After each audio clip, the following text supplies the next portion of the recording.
Assalamualaikum warahmatullahi wabarakatuh. Kali ini kita akan mempelajari kelas 4 Bahasa Indonesia Kurikulum Merdeka pada halaman 144 sampai 148. Ini ada di bab 6 ya teman-teman, yaitu judul babnya 1 titik. Di sini Kak Wafik sediakan video lanjutan dari halaman awal hingga akhir. Ada juga kelas 2 sampai kelas 6 meliputi PAI, PJOK, Matematika, Kurikulum Merdeka, dan Tematik. Kalian bisa lihat di playlist atau di channel Kak Wafik ya. Tapi jangan lupa like, comment, subscribe.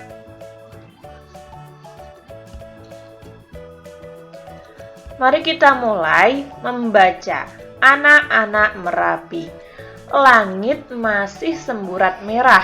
Hawa dingin masih menggigit tulang. Yono, Panji, dan Ratna berjalan beriringan menuju ke sekolah.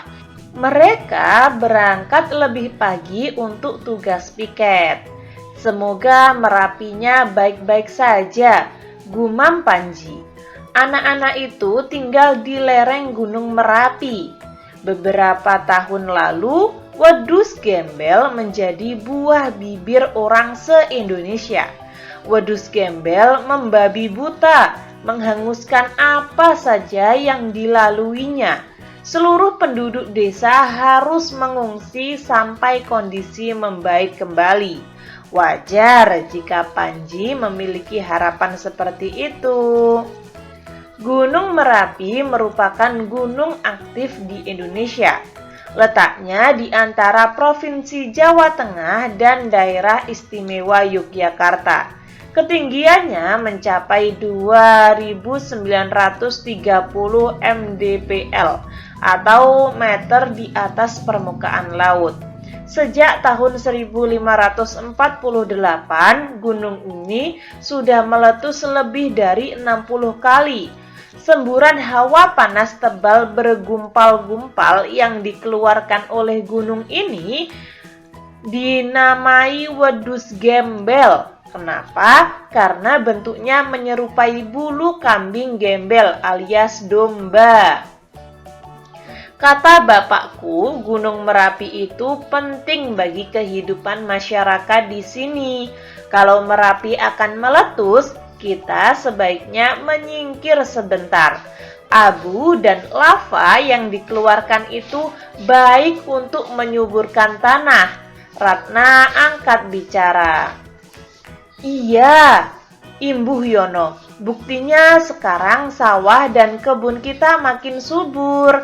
Tapi kalau meletus lagi menakutkan sekali. Gara-gara wedus gembel itu, si Belendung meninggal.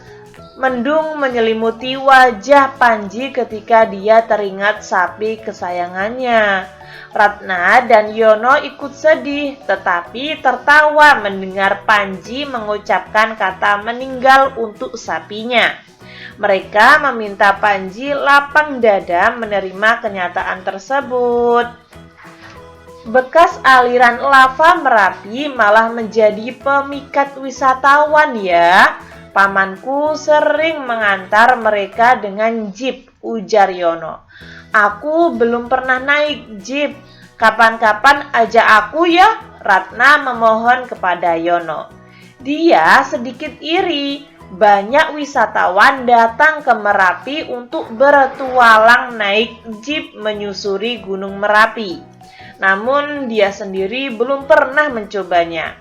Nanti aku bilang pamanku ya, biar kita bertiga diajak keliling Gunung Merapi naik jeep. Janji Yono. Ratna dan Panji bersorak. Panji sudah melupakan si Beledug gara-gara janji Yono. Kita terlambat, Yono mengejutkan kedua temannya. Mendengar itu, mereka berlari menuju ke sekolah. Nah, cerita ini adalah karya B.E. Priyanti. Aktivitas vulkanik Merapi terus dipantau sejumlah posko gempa meski sering mengeluarkan asap. Merapi dibuka untuk wisatawan. Wisatawan diajak menelusuri bekas aliran lahar yang sudah dingin. Nah, di sini sebenarnya ceritanya banyak sekali yang di blok seperti ini warna kuning ya, teman-teman. Nah, ada beberapa pertanyaan nih teman-teman pada halaman setelahnya. Mengapa Yono dan Ratna tertawa ketika mendengar kata meninggal? Karena Panji mengatakan istilah tersebut untuk sapinya, si Beleduk, sapi kesayangannya. Apa kata yang lebih tepat untuk mengganti kata meninggal dalam kalimat Panji? Nah, Panji itu bisa mengganti kata meninggal dengan mati, karena itu hewan, bukan manusia, teman-teman ya. Nah, ada banyak sekali kata yang diperuntukkan untuk hewan, tapi tidak untuk manusia. Salah satunya itu tadi ya. Di antara 3 tokoh dalam teks Anak-anak Merapi, ada 1 tokoh yang mengalami perubahan perasaan, yang awalnya sedih kemudian gembira. Siapa dia? Yaitu Panji. Kenapa? Karena dia awalnya sedih ditinggal sapi kesayangannya. Setelah itu bahagia karena mau diajak naik jeep. Nah, ini kalian bisa menambahkan. Kemudian dia bahagia karena akan diajak naik jeep. Kalian tambahi, kemudian dia bahagia karena mau diajak naik jeep. Kak Wafik lupa untuk menuliskan tadi. Nah, di sini ada TTS teman-teman, atau teka-teki silang. Ada menurun dan juga mendatar. Nah, ini bisa diisi dengan kata yang sudah bercetak warna kuning pada bacaan tadi. Kan tadi ada 10 kata yang bercetak kuning. Nah, di sini Kak Wafik akan jawab di sebelah sini saja ya, karena ini sedikit terlalu kecil, teman-teman. Nanti takutnya kalau Kak Wafik jawab di sini, tulis di sini, tulisan Kak Wafik tidak kelihatan, malah buram ya. Jadi Kak Wafik tulis seperti ini saja. Pergi, ini kan ada, bentar. Nah, ini kan ada menurun dan mendatar. Kak Wafik akan bahas yang menurun terlebih dahulu ya. Nah, pergi menyelamat diri ke tempat aman itu dinamakan mengungsi. Nah, kalian bisa tulis di TTS tadi mengungsi. Kak Wafik sudah mencoba untuk mengisinya dan itu cukup, teman-teman. Semua ini cukup. Nah, ketika ada kata yang tidak cukup, kalian bisa tulis di komentar. Nanti Kak Wafik usahakan untuk membantu. Tapi Kak Wafik yakin ini cukup kok, teman-teman. Seperti itu, kemungkinan besar cukup. Cairan panas dari gunung berapi dinamakan lava. Orang yang suka bertualang disebut petualang.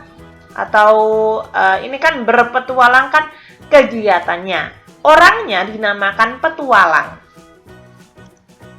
Kelompok atau regu yang menjalankan tugas dinamakan piket. Lalu ini kan sudah menurun, kita akan membahas yang mendatar. Terbuka karena tekanan dengan bunyi yang kuat dinamakan meletus. Berkaitan dengan gunung berapi dinamakan vulkanik. Sisi tanah yang landai atau miring dinamakan lereng. Lumpur berbatu yang keluar dari gunung berapi disebut lahar. Mobil berbentuk segi empat yang kuat dinamakan jeep. Pos komando dinamakan posku. Nah, seperti itu. Ini bisa kalian tulis di TTS tadi ya. Maaf Kak Wafik bentuk seperti ini. Tadi kan halaman 147, sekarang 148, kerja kelompok. Buatlah kelompok yang terdiri 4-5 orang. Guru kalian akan menugaskan mendiskusikan satu gunung berapi. Nah, ini sebenarnya tergantung guru kalian masing-masing ya. Lalu, temukan informasi tentang penyebab meletusnya, peristiwanya, lalu akibatnya. Kalian boleh mencari di perpustakaan, internet, atau mungkin yang lainnya. Buatlah poster bagian-bagian gunung berapi dan penjelasannya. Setiap kelompok atau setiap anggota kelompok mempresentasikan hasil diskusi kelompoknya di dalam kelas. Nah, di sini Kak Wafik mempunyai cerita Ini sebenarnya tergantung guru kalian masing-masing ya. Namun Kak Wafik akan mengangkat Gunung Krakatau. Nah, penyebab utama letusan Gunung Krakatau yang terjadi tahun 1883 adalah aktivitas vulkanik dari dalam Gunung Krakatau. Nah, guncangan saat letusan Gunung Krakatau menyebabkan tsunami besar yang menyapu wilayah di sekitarnya. Tingginya tsunami pada saat itu mencapai 36 meter lebih. Letusan Gunung Krakatau tersebut menyebabkan ribuan korban meninggal dunia dan pulau di sekitarnya hancur total. Nah, ini contoh dari Kak Wafik ya, tapi tergantung guru kalian. Nah, kenapa Kak Wafik pakai Gunung Krakatau? Karena Gunung Krakatau ini dahsyat sekali teman-teman, di bawah laut. Nah, seperti itu. Lalu kita akan membuat pada nomor 4 poster bagian-bagian gunung berapi dan penjelasannya. Nah, kurang lebih seperti ini posternya. Kelihatan nggak teman-teman? Nah, ketika tidak kelihatan mungkin kalian bisa komen di komentar agar Kak Wafik bisa memperjelasnya. Kurang lebih seperti itu. Ketika teman-teman ada saran, masih kurang paham, atau mungkin Kak Wafik salah ketik, salah pengucapan, kalian bisa tulis di komentar agar Kak Wafik dapat memperbaikinya. Kak, ini kenapa kok tulisannya banyak sekali? Nah, memang tugasnya seperti itu teman-teman. Untuk pada halaman 148 ini tugasnya cukup banyak. Mencari penyebabnya, akibatnya, peristiwa tersebut gimana, lalu poster tentang bagian-bagian gunung. Nah, seperti itu. Saya harap teman-teman dapat memahaminya ya. Sekian, terima kasih. Jangan lupa like, comment, subscribe. Wassalamualaikum warahmatullahi wabarakatuh.